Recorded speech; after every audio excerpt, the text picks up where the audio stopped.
ವಿಜಯಪುರ ತಳ್ಳು ನೂಕು ಐಸಾ ಏನಪ್ಪ ಇದು ಅಂತೀರಾ?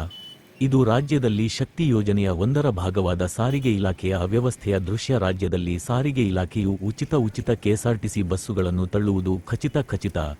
ವಿಜಯಪುರ ಪಟ್ಟಣದ ಬಸ್ ನಿಲ್ದಾಣದಲ್ಲಿ ಕೋಲಾರದಿಂದ ಚಿಕ್ಕಬಳ್ಳಾಪುರಕ್ಕೆ ಹೋಗುವ ಕೆಎಸ್ಆರ್ಟಿಸಿ ಬಸ್ ಪ್ರಯಾಣಿಕರ ಇಳಿದು ತಳ್ಳುವ ಪರಿಸ್ಥಿತಿ ನಿರ್ಮಾಣವಾಗಿದೆ. ಇದು ಸಾರಿಗೆ ಇಲಾಖೆಯ ಶಕ್ತಿ ಯೋಜನೆಯ ಉಚಿತ ಸಾರಿಗೆ ವ್ಯವಸ್ಥೆಯ ಎಂದು ಸಾರ್ವಜನಿಕರ ಮಾತಾಗಿದೆ. ಕೆಎಸ್ಆರ್ಟಿಸಿ ವಿಭಾಗದ ವ್ಯವಸ್ಥಾಪಕರು ಇಂತಹ ಅನಾಹುತಗಳು ನಡೆಯದಂತೆ ಬಸ್ಸುಗಳನ್ನು ವ್ಯವಸ್ಥಿತವಾಗಿ ರಿಪೇರಿ ಮಾಡಿಸುವ ಮೂಲಕ ಸಾರ್ವಜನಿಕರಿಗೆ ತೊಂದರೆಯಾಗದಂತೆ ನೋಡಿಕೊಳ್ಳುವ ಜವಾಬ್ದಾರಿ ಇಲಾಖೆ ಅಧಿಕಾರಿಗಳದ್ದು ಎಂದು ವಿಜಯಪುರ ಬಸ್ ನಿಲ್ದಾಣದಲ್ಲಿ ಪ್ರಯಾಣಿಕರ ಇಳಿದು ಬಸ್ಸನ್ನು ತಳ್ಳುವ ದುಸ್ಥಿತಿ ಉಂಟಾಗಿದೆ. ಈ ಬಗ್ಗೆ ಅಧಿಕಾರಿಗಳು ಹೆಚ್ಚು ಗಮನ ಹರಿಸಬೇಕೆಂದು ಸಾರ್ವಜನಿಕರ ಒತ್ತಾಯವಾಗಿದೆ.